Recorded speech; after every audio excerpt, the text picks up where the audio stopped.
All right, let's start off by saying Barakatah Yahweh, Ba'ashem Yahushai, Ba'ashem, all right, Kodash. Welcome to another live lesson. The name of this one is basically various topics dated October 20th, 2025, the hopeful year of our deliverance and the destruction and judgment of Esau. And pretty much, I just wanted to speak on a couple of things. I was watching a video that Elder Apostle Tahar did. Um, I forget the name of it. So many videos going up. But he spoke about the Sephardic Jews and how he believes that they're Jakes. And I believe that the majority of them are Jakes and a small portion of them are Edomites. And the only reason why I say that is I'm going to explain why. Years ago, I read this book by Arthur Koestler called The 13th Tribe, the Khazar Empire. And there's something here, I can't really make this part out. Oh, the Khazar Empire and its heritage.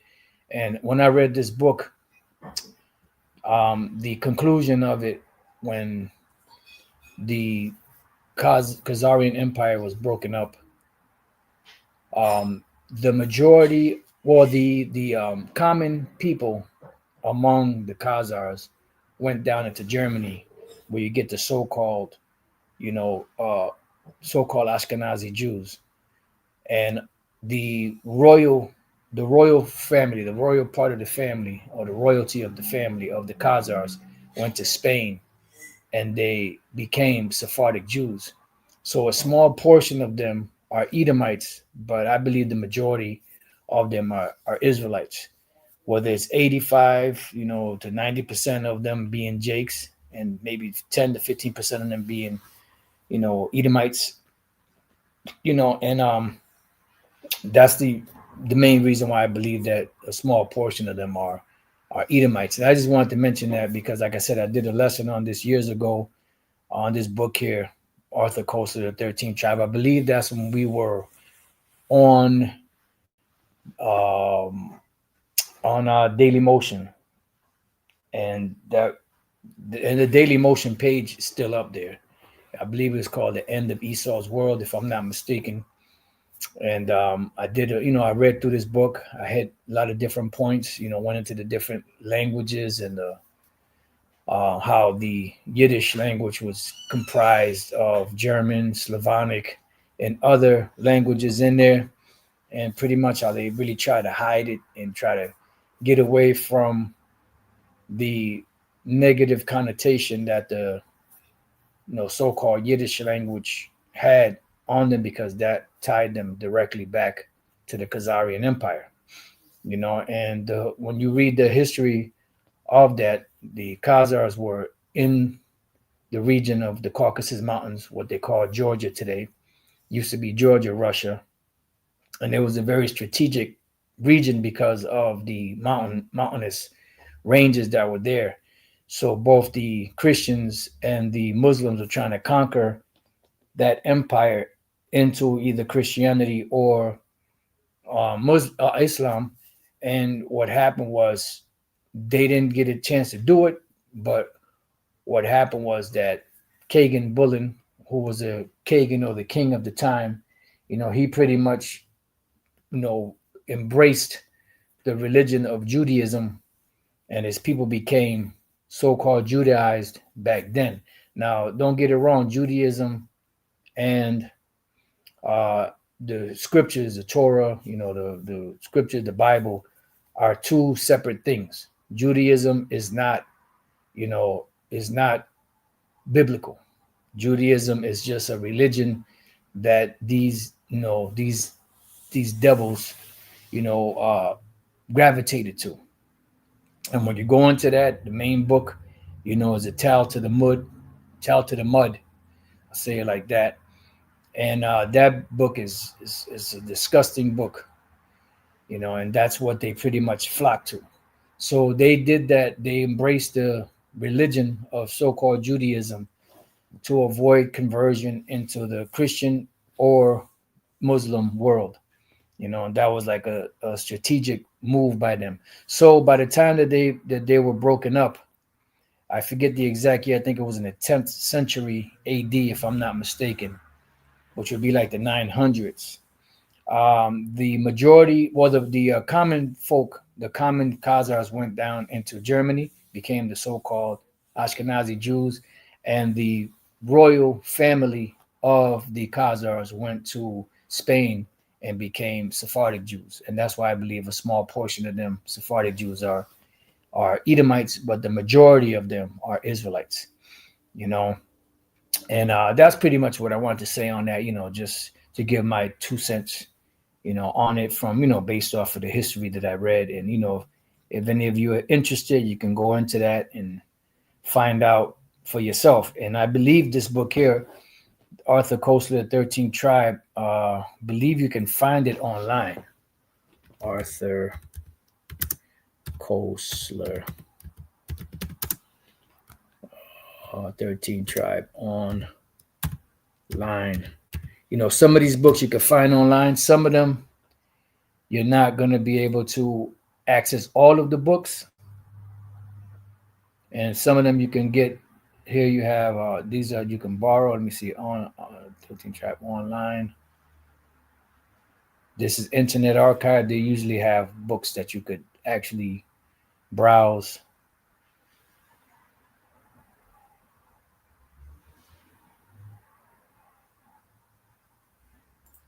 All right, so you got 222 pages or 28 pages, and you could scroll through there.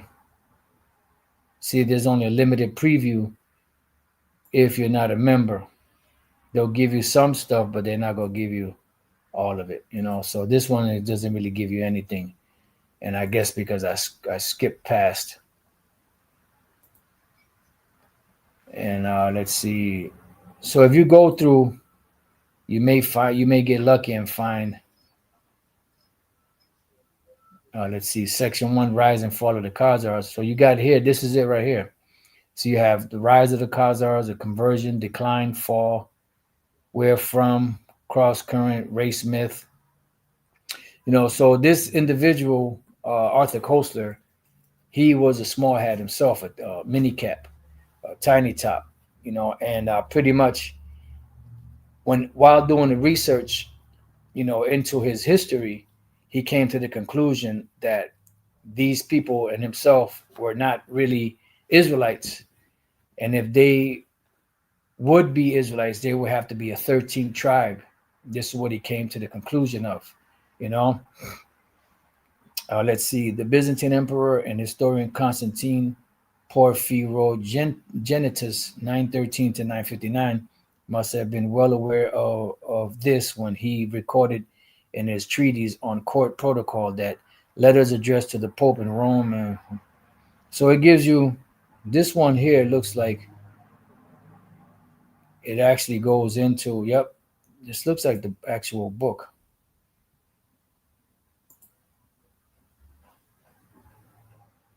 You know, part 8. So you could, you know, let's see, section 1, rise and fall of the Khazars. All right, so I'm gonna save this.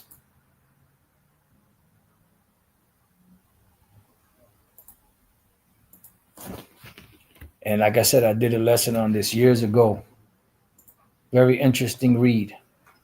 All right, nevertheless, that was it on that. So the next point that I wanted to make on this, or the next point that I wanted to make through the Spirit, is Elder Pastor was speaking about the place.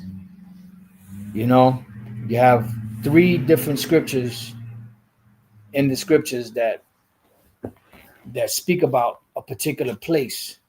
You know, it speaks about the Israelites. It speaks about them pretty much not being called the people of the Most High, like in the book of Hosea, the 1st chapter.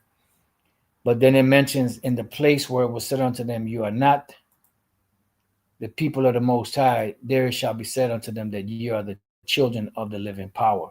And this all lines up with prophecy, because prophecy, you know, is what these devils cannot handle. They can't deal with it, because prophecy is destroying all of the lies that Esau has perpetrated on the world, because when you understand history and when you understand the different empires that were ruled, and you understand that the Roman Empire would have a fall, but then would come back later on, the time period where the Roman Empire came back, or in its, for lack of better words, reincarnated state, was during the time of the Renaissance period. And during the time of the Renaissance period was a great time of deception. So that was a time when they were able to gain control of the world. The earth is given into the hand of the wicked. And they went around the world painting over all of the different images and art and frescoes and mosaics, and breaking the noses off of different statues, whitewashing, paintings that had been painted by our forefathers, as a so-called, the Israelites, the Most High Yahweh being a so-called black man, the Son Yahweh Shai being a so-called black man, the angels being so-called black men, the Israelites being, people of color. So during the time of the Renaissance period, that was a great time of deception. So there would be a point where we would cease from our inheritance, like it says in Jeremiah 17, and thou even thyself shalt discontinue from thine heritage, which I gave unto thee. And that heritage is more than just land. It's more than just inheritance, because we didn't only just inherit the land of Canaan, which later was called the land of Israel. We also inherited the customs, laws, statutes, commandments, the dietary law and other, services and rituals that we followed from the forefathers that came before us. This is why when you go to the book of Job, the 8th chapter and the 7th verse, it says, I'll go straight to the 8th. Matter of fact, I'll start at 7. Though thy beginning was small, that's dealing with Israel. We were a small nation, right? We were the smallest of all nations, and we came up last. Yet thy latter end should greatly increase, right? So we greatly increased. Why? Because the promise to Abraham and to his seed, singular, was that through Abraham's seed, the world would be blessed. All nations would be blessed. Why? Because the Lord knew that the Israelites would be scattered throughout the four corners of the earth, and then they would be regathered together by his word. So that blessing that Abraham received and that oath that he received fell upon the whole world, where all of the Israelites were at, not all of the nations, because Abraham, all people did not come out of Abraham. So if you want to try to make that argument that through Abraham all the nations are blessed, well, all nations didn't come out of Abraham. There were only 8 children or 8 sons that came out of Abraham. So those would be that's not the whole world. That's only 8 seeds, and Abraham came out of the line of Shem, and Shem had 5 sons. So Abraham didn't come out of all of those 5 sons. It was Shem through Arphaxad on down the line till Terah, and then Abraham and his brothers. So that would be one line out of the line of Shem that he came out of, and then he only had 8 sons. So Abraham is not the father of all of these different nations. You see. So when you start to understand that, this is why you have to go back to the contract, as I always say, through the Spirit. When you start to understand that, you start to see that, this ain't talking about all peoples of the planet Earth. So why did it say that in Abraham shall all the people of all the nations be blessed? Was because the Israelites would eventually be scattered throughout the 4 corners of the earth. So it goes on to say, so our latter end would increase greatly. Because the Lord told Abraham that his seed is going to be like the sands of the sea, or like the stars for multitude. It says, for inquire, I pray thee, of the former age. And this is why we have to go back. And when you are a bugged out Christian, right, your whole teachings are based upon the Old Testament being done away with. And if you try to do away with the Old Testament, you're not going to get the full, history or the full story. You're only going to get part of the story. This is why Yahweh Shai said, let's go to Matthew 13 real quick, and then we'll come back to that. Matthew 13 and 52, it says, then said he unto them, therefore every scribe which is instructed unto the kingdom of heaven is like unto a man that is an householder, which bringeth forth out of his treasures things new and old. So you have to go to the New Testament and you have to go to the Old Testament, because the New Testament is the confirmation of the Old Testament. That's why many times you'll hear Yahweh Shai, the apostles, the apostle Paul and them speaking about as it is written somewhere in the Psalms, and it would all go back to what? To the Old Testament, because during the time of during the New Testament period, the New Testament wasn't written. When Yahweh Shai was on the scene with the disciples, the Matthew, Mark, Luke, John, that wasn't written. The book of Acts wasn't written. The letters of the apostle Paul weren't written. The book of Revelation wasn't written. The books of John and James and Jude, these books were not written. Philemon, Philippians, all of those books and letters weren't written during this time. So what did they have? They had the Old Testament, which is where they quoted from. And the New Testament was a reconfirmation of what the Old Testament spoke of. So if you cast away the Old Testament, then you're throwing out a big portion of the story. And this is why when you get to the New Testament, you get confused, because in the New Testament, if you don't have the Old Testament and what they call the intertestamental period, which is the time period between the Old Testament and the New Testament, you're going to be lost when you start reading these scriptures, because you're coming in, you're coming into a story that you don't know anything about. And you're trying to get understanding based off of what you're reading in this second chapter, so to speak, when you don't even know what the first chapter was all about. And that's why a lot of people get lost when they read about the Gentiles receiving salvation, not understanding that the Israelites would become strange. All right. So going back to Job chapter 8, for inquire, I pray thee, of the former age, and prepare thyself to the what? To the search of their fathers. And this is why Elder Abba Bivens plays such an important part in these times, where he was the one that turned the hearts of the fathers to the children and the hearts of the children to the fathers. Because there was a point in time that we lost everything. And by the time the Elder Abba Bivens came on the scene and started teaching what we teach today, going back to 1969, the Renaissance period had already done its job in deceiving the whole world.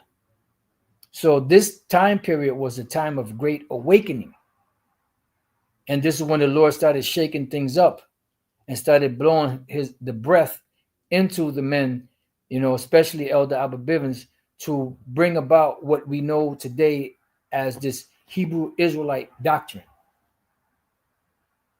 And a lot of these so-called Christians are coming against it because it's destroying the stronghold of Christianity, which has had a stranglehold on the world going back to the Renaissance period, from the 13th to the 1400s and beyond.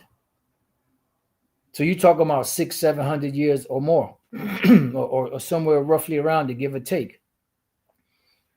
So it was hard for the world to accept this, because they've been deceived for so long to believe that lie. That's why it says that when their beast would be healed from his deadly wound, it said the whole world wondered after the beast. So what is our job? Our job is to go and prepare a search of our fathers. For we are but of yesterday and know nothing, because our days upon the earth are a shadow. Shall not they teach thee, and tell thee, and utter words out of their heart, which is their mind? So this is why we have to go back to the Old Testament. We have to go back to the Apocrypha, And we have to read about these things so that we can get a better understanding of what the New Testament was about. And this is why Yahweh Shai explained in Matthew 10 and 5, which Elder Pastor always brings out, that when you bring out this message, don't go to the Gentiles, don't go to the Samaritans, only go to the lost sheep of the house of Israel. And when you go to the last chapter of Matthew, the 28th chapter, 18th verse on down, it speaks about going to all nations, making disciples of them, of all nations and kindreds and all that. And that's because the Israelites were scattered among these nations. But if you don't know that the Old Testament and the intertestamental period books like the Apocrypha, you are not going to know what the hell is going on. You're going to be lost in the sauce, and you're going to be under the deception of this world. And only a few is going to get this truth. And this truth is becoming more and more popular as each day goes out. And it's being opened up in more and more different platforms and social medias. But the more it's opened up, the more ridicule is getting, the more Jake is talking shit about it, because the Lord is making the truth more and more precious in these times. Matter of fact, let's go to, and the truth is out. I mean, it's prevalent everywhere, but still in all, it's still very precious, right? 1 Samuel 3:1, and the child Samuel ministered unto the Lord before Eli, and the word of the Lord was precious in those days. There was no open vision. So we're in the point where the truth is very precious today, because when brothers came in during the YouTube era, you came in during a blessed time, because the truth was not that popular back then. It was very small. And even going back to the 80s and 90s, well, even before that, the 70s, 80s, 90s, it was very small. But the more traction and the more fame the truth got, the more deception, and the more what's the word I'm looking for? The less likely it was for Jake to accept it, because of it goes against their lifestyle, it goes against their religion, their doctrine, their teachings. They don't accept everybody, blah blah blah, so on and so forth. So the word there is yaquar, and the word yaquar is valuable, prized, weighty, precious, rare. So the word of the Lord is very rare, even though it's out there in abundance. It's still rare as far as the understanding of it. You see? So let's go from there to Amos. It's still like a rare thing.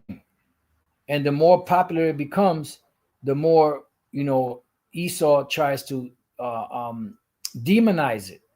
And the more demonization it gets, the less accepted it's becoming among these Israelites out here that the Lord doesn't want. So you brothers that came in, and you few sisters that came in during the time of the YouTube era, when it was still in its infancy stage, you're blessed because you were able to get the truth without all of that extra nonsense. So it says, Amos 8:11, behold, the days come, saith the Lord, that I will send a famine in the land, not a famine of bread nor of thirst for water, but of hearing the words of the Lord. And this is where we're coming into. We're coming into that drought of the word, where the word is becoming more and more precious, more and more rare, even though it's gaining traction as far as fame is concerned. It says, and they shall wander from sea to sea, and from the north even to the east. They shall run to and fro to seek the word of the Lord, and shall not find it. So the word is becoming more and more precious. In that day shall the fair virgins and young men faint for thirst. What type of thirst? It's talking about thirst for the truth. Because it's as popular as it's becoming, it's becoming more distant to Jake out here. But among the true believers, among the elect, it's becoming more and more vivid, more and more bright, more and more, stronger and stronger. Okay. So let's see what we got here. So that was it on that. So let's go back to Hosea chapter 1 and let's go to verse 6. This is the prophet Hosea. The Lord told him to get him a harlot. Her name was Gomer. And this harlot that was hired for money, you could read Hosea 3. She was hired for money, prostitute that the Most High told him to get. And these guys got, oh, you guys dealing with prostitutes, but prostitutes are nasty. These skanks out here are nasty. These skanks that you deal with every day are fucking disgusting. You know?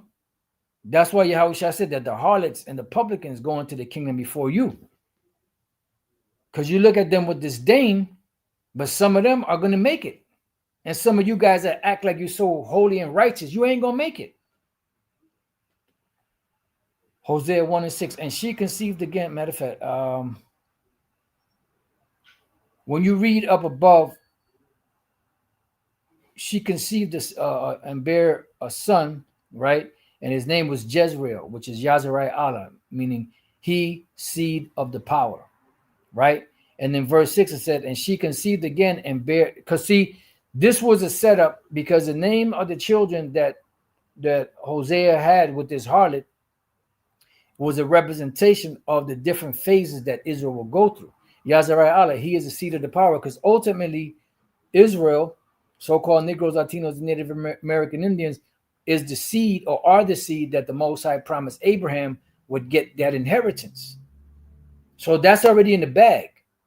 You can't change that. You can't turn around and say, you know, supersessionism and replacement theology and the Israelites were replaced with the true believers of all nations. No. Because what you're doing is taking away and adding to the book. And the Lord's going to destroy you for that. So that was already cemented. So then when we go on to the verse 6, and so the first son was named Jezreel, Yazrai Allah. So that's already in the bag. That's cemented, that the Israelites are going to be saved. All Israel shall be saved. It's just that in this time, in America, 2/3 of Israel will be destroyed and 1/3 will be delivered. Right? It says, and she conceived again and bare a daughter, and the Most High said unto him, call her name Lo-Ruhamah, which is what? Not having obtained mercy. Because although the seed is sure, there was a point where we weren't going to obtain mercy. Why? Because of the constant, blatant idol worship. For I will no more have mercy upon the house of Israel, but I will utterly take them away. Right? And that's what happened. The northern kingdom fell to the Assyrian Empire.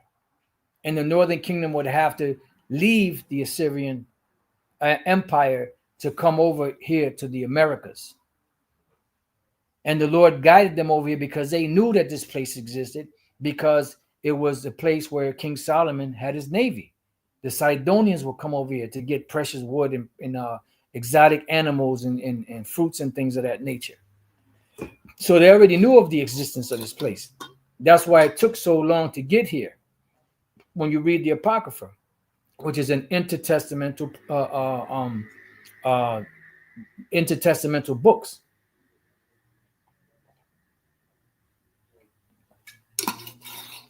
It says, but I will have mercy on the house of Judah, right? Because Judah was still there, but eventually Judah, the southern kingdom, fell to the Neo-Babylonian Empire, and will save them by the Lord their power, and will not save them by bow, nor by sword, nor by battle, nor by horses, nor by horsemen, right? Because Yahweh Bashem Yahushai protected Judah.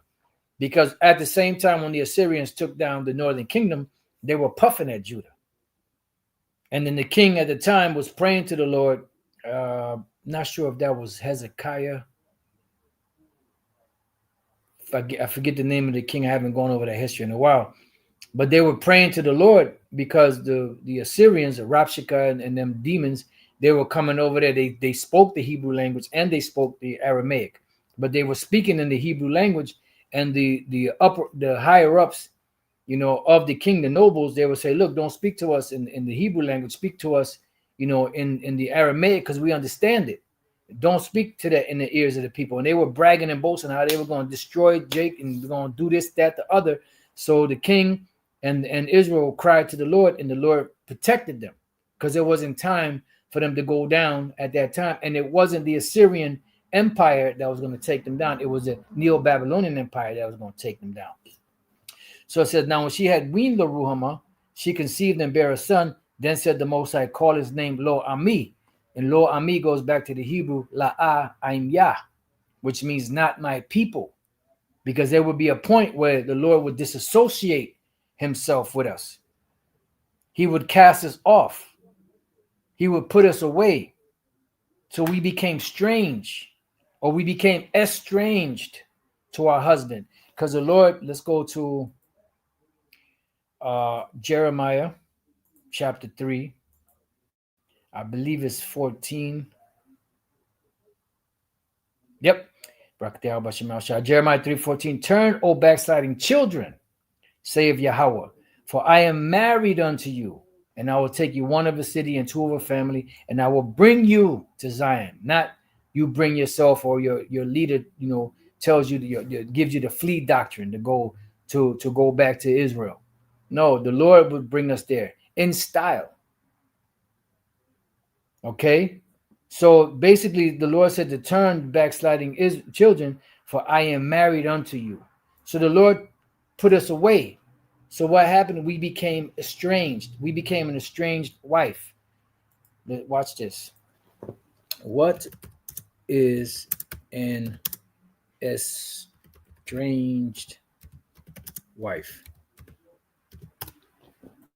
An estranged wife is a spouse with whom someone no longer has a loving or close relationship, and they are living apart. The term describes a state of emotional separation and is used when a marriage is breaking down, but the couple is not yet divorced. Because the Lord said, matter of fact, just bear with me. I know it's in the book of Isaiah. Also, it's Jeremiah 3:8. And I saw when for all the cause whereby backsliding Israel committed adultery, I had put her away and given her a bill of divorce. No, that's not it. Oh man, how is that written? Let's see. Still.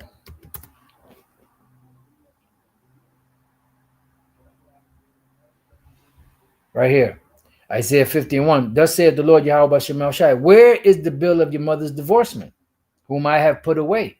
Or which of my creditors is it to whom I have sold you?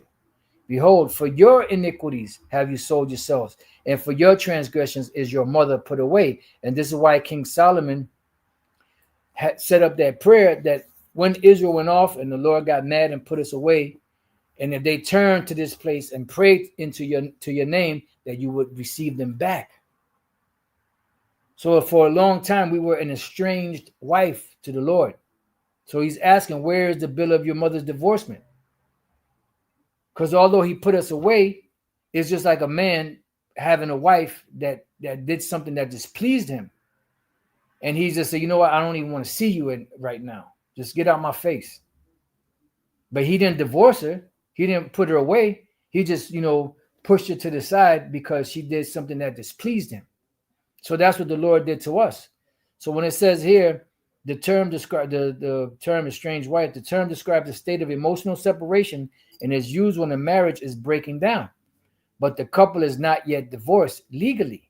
And an estranged wife is still married to her husband unless a formal divorce decree has been granted by a court. That's what the Lord said, where is the bill of your mother's divorcement?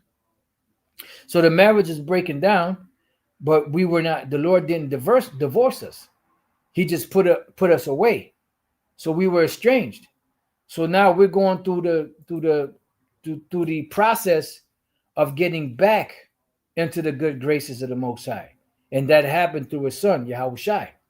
And that's why you have the ministry of reconciliation, which reconciliation means to be brought back into the good graces of someone, or to be brought back into friendly terms. Like watch. Reconcile. And that these clowns in these apologist clowns, refuse to acknowledge what the word reconciliation means. They'll tell you that, well, no, that's the Lord reconciling the nations. Okay, Reconciliation, well, let's read it. The restoration of friendly relations. So if it's the restoration of friendly relations, when did the nations have a friendly relation with the Most High? First of all, let's go to Psalms 147 chapter and the 19th verse.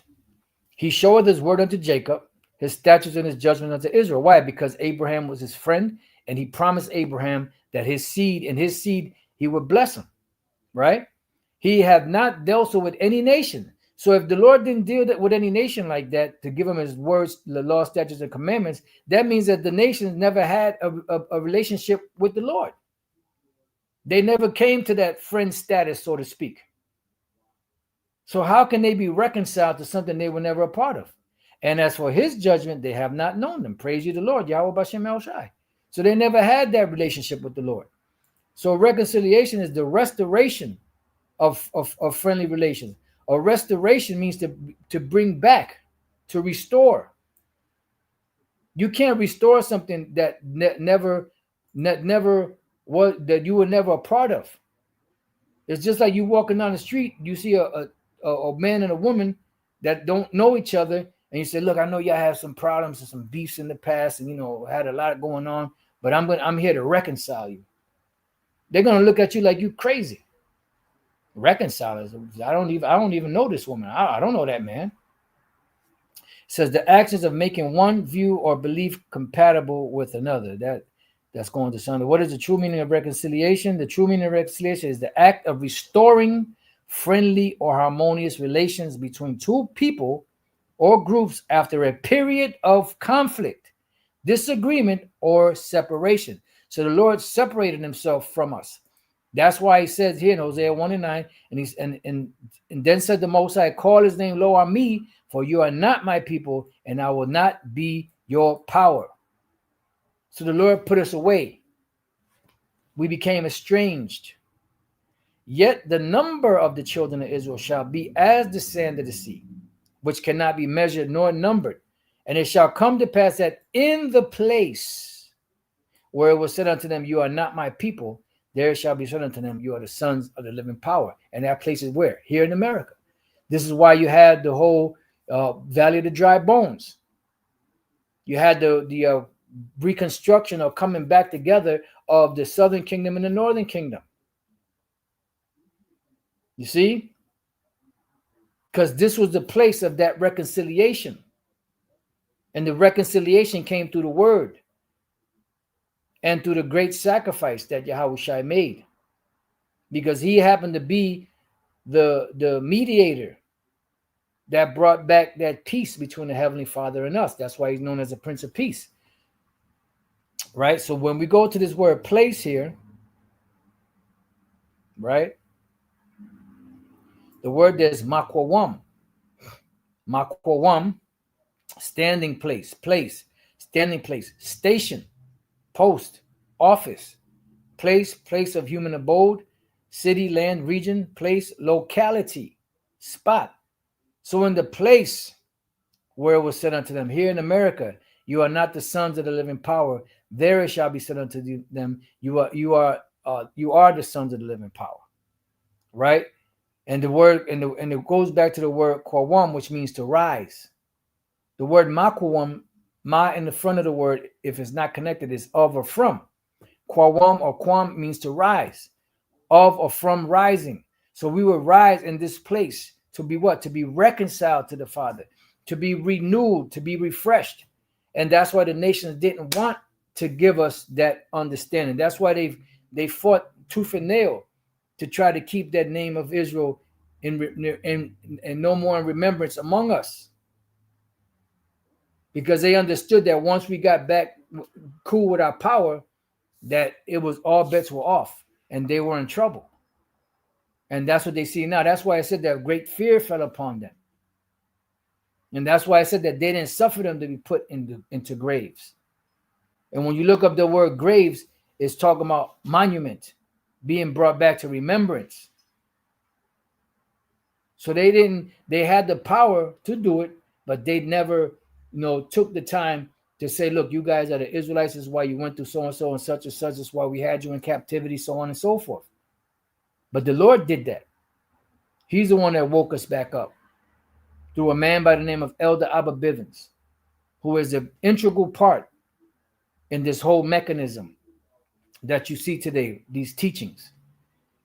And the spirit of Yahweh Shai, you know, Yahweh Bashem Shai, through the Holy Spirit, the Ruach HaKodesh, inspired him to break away from all that Old Testament and not just embrace the Old Testament, but also embrace the New Testament, and brought the whole picture together.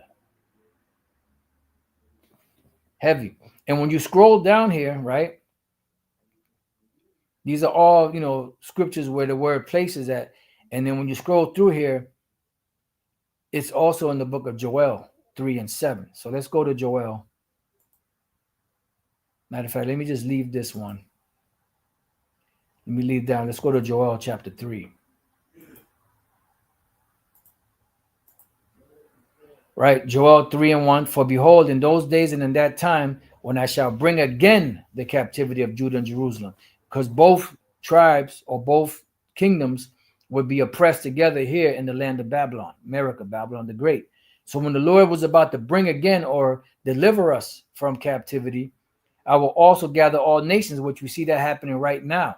As we speak, you have these different nations being gathered over there in what they call the Levant or the Fertile Crescent.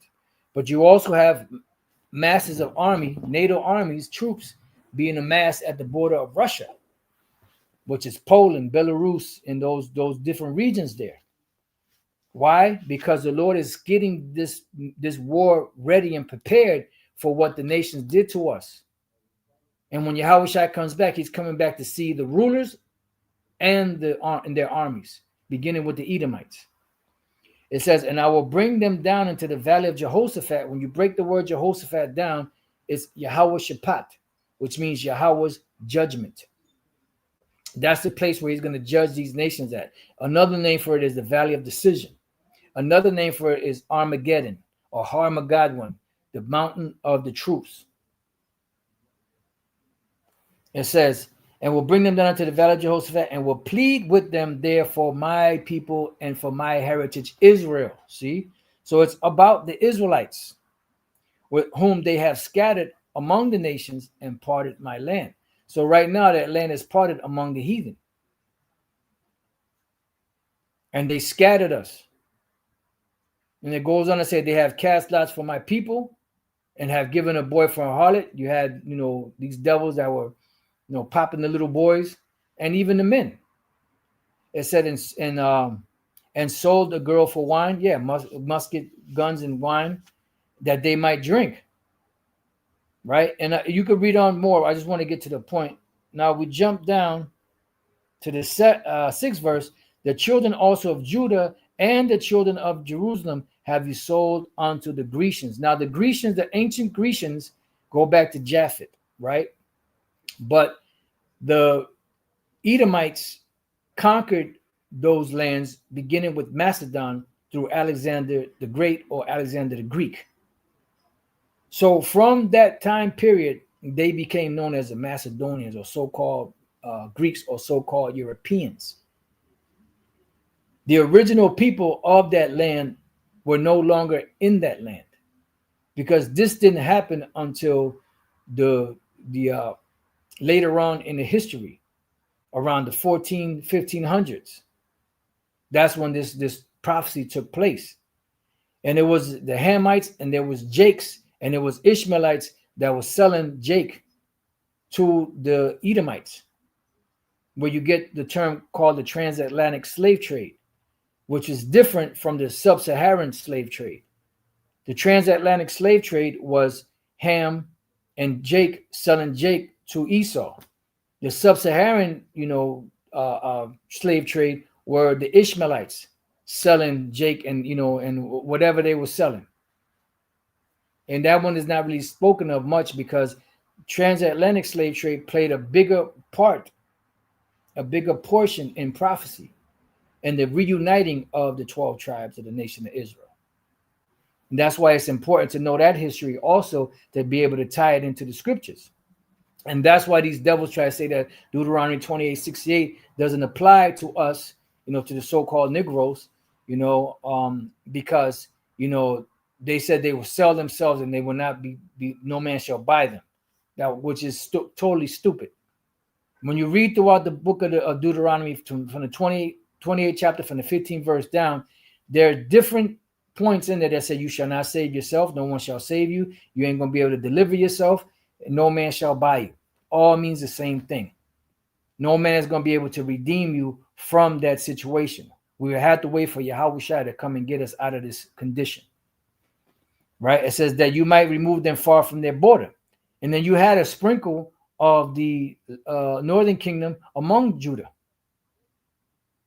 It says, behold, I will raise them out of the place whither you have sold them, and will return your recompense upon your own head. So this place is here in America. And it took a process of time to get from Jerusalem into the so-called interiors of Africa, all the way over into this side of the world. So let's go from there. Let's go to Revelation chapter 12. Let me find the verse and then just bear with me 1 second. I just want to find the verse first.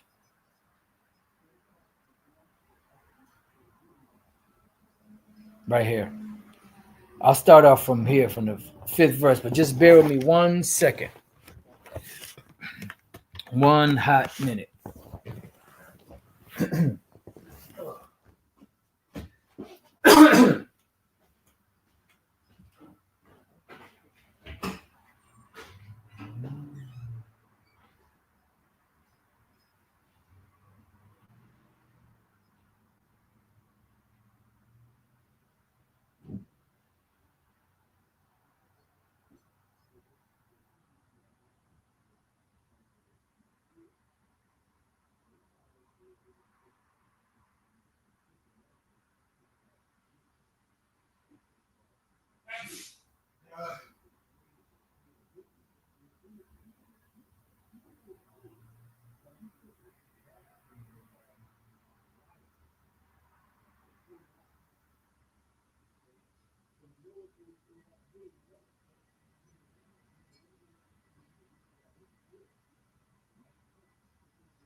Okay, so like it for that. All right, so you got to remember that these things were already written before time. It was written way long time ago. The deliverance out of Egypt by the hand of Moses goes back to roughly around 1491 BC. So you're talking about almost 1,500 years before Yahushua came on the scene, and another 1,500 years before it would be actually fulfilled. So you're talking about a 3,000-year period from roughly around the time when the book of Deuteronomy was written to the time that it was actually accomplished. Then you have the book of Joel, which, depending on when you put the time period, you're talking about another maybe 2,500 years from the time when it was written, depending on the dates that they give, until it was actually fulfilled. And you have the book of Revelation, the 12th chapter, which was written roughly around 96 AD. So you talk about another, roughly another what? Let's say 96, uh, probably about another 1300, 1400 years before it actually came to pass.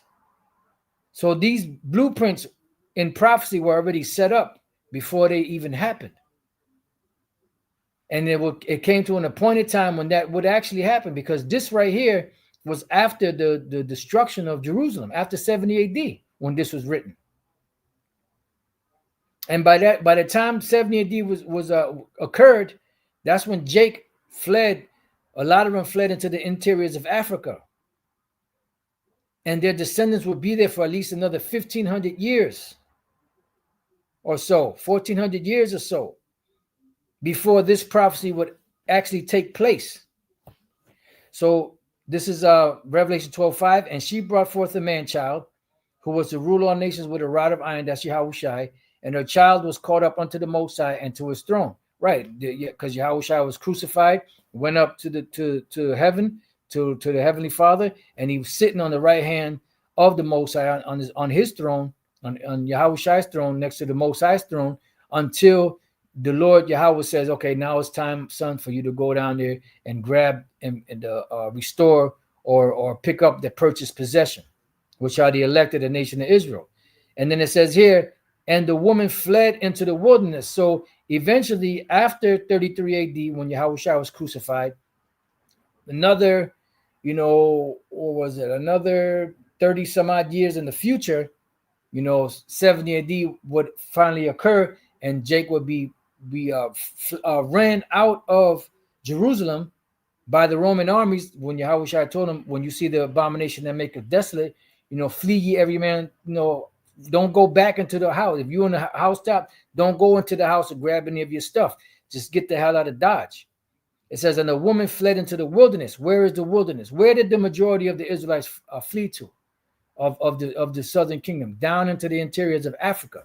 You had some that went up into Greece and Rome. Some of them that went back over to India and those regions over there where they came from, because this was during the time of the Passover. So they fled they fled out, but a big portion of them fled into the interiors of Africa, because you had big, large communities of Israelites down in so-called Africa, Egypt and Cyrene and other places. And then eventually they migrated over to the west coast, the west coast of Africa. And everybody knew who the Israelites were, because they had a distinct look, and they dressed different, and they had a different dietary law that they followed. So it says, and the woman fled into the wilderness, right, which is so-called Africa, where she had a place prepared of the Most High. So let's look up this word place, right? And that place was what? Where they sent Judah, the kingdom of Judah, to, over here in the Americas. The word is topos, place, any portion or space marked off.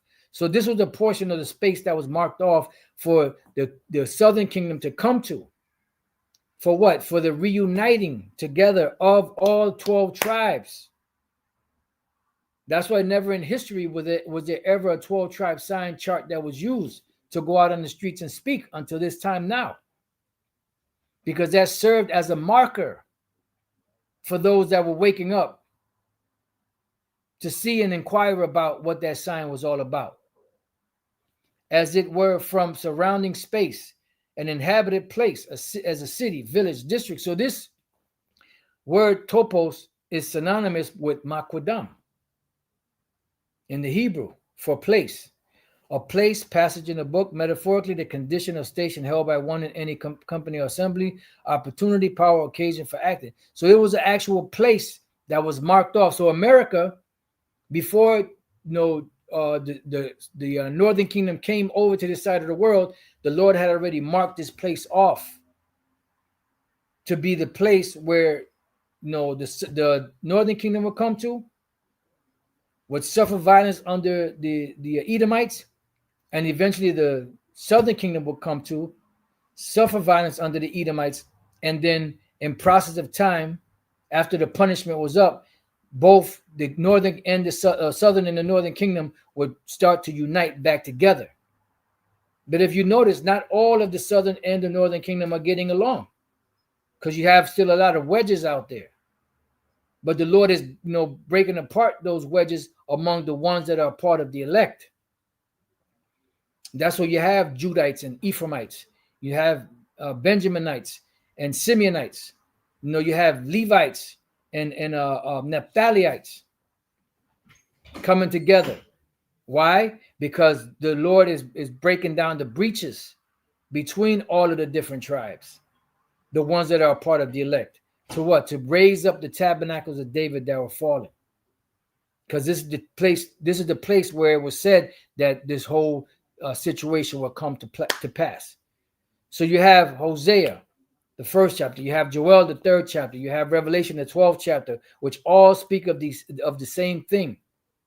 This particular place where the reuniting of the kingdom of Israel will happen. This is the valley of the dry bones. This is the valley of the shadow of death. This is the place where the tribes will come back together and reemerge and come back together into remembrance of their power, Yahweh, his son Yahweh Shai, and who we were as a people. And these words that we're speaking and this great awakening that's happening is shaking these devils to the core.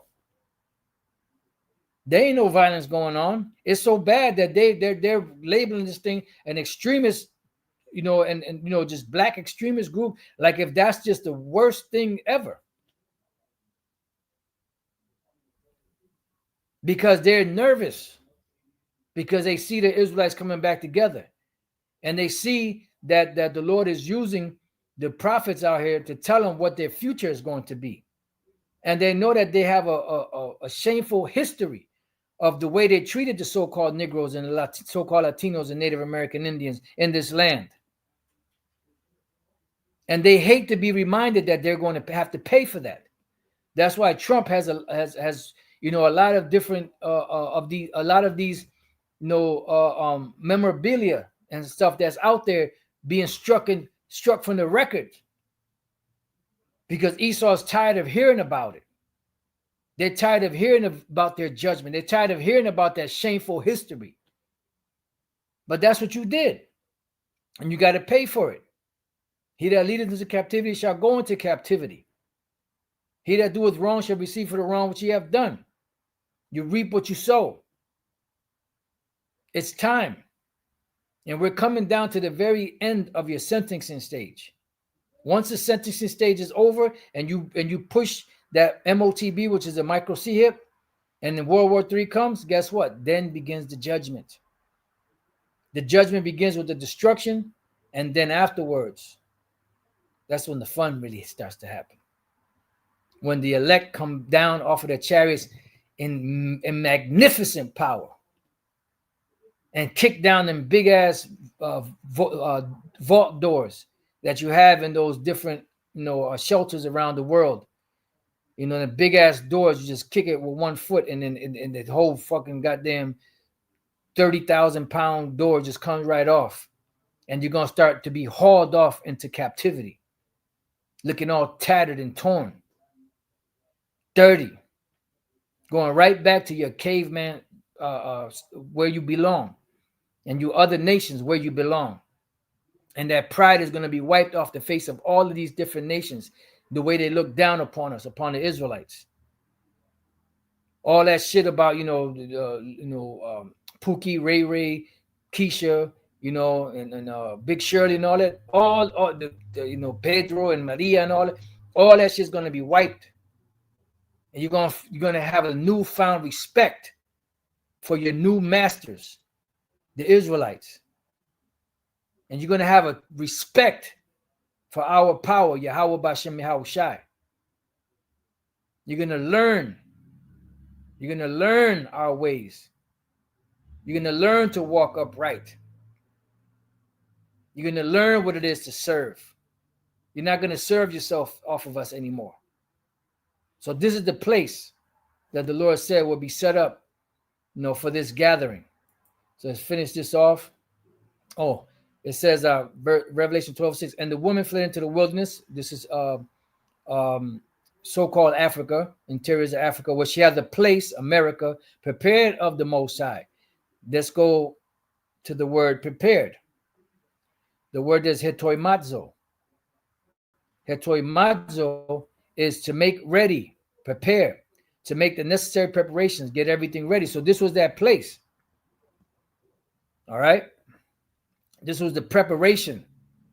And this is where, and then what happened?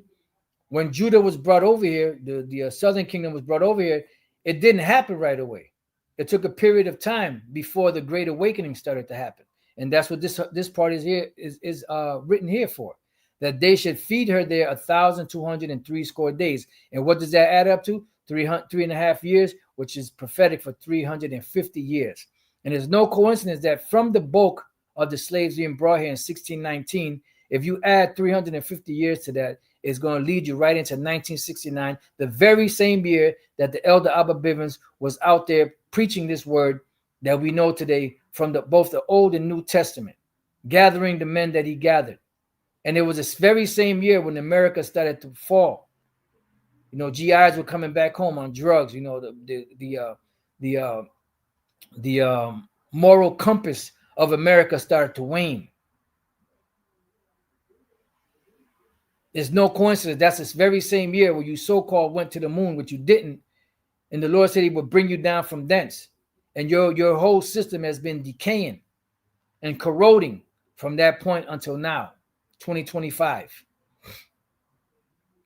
So this is that place where the Lord would raise up the children of Israel, in the place where it was said that unto them, you are not my people, there shall be said unto them that you are the sons of the living power.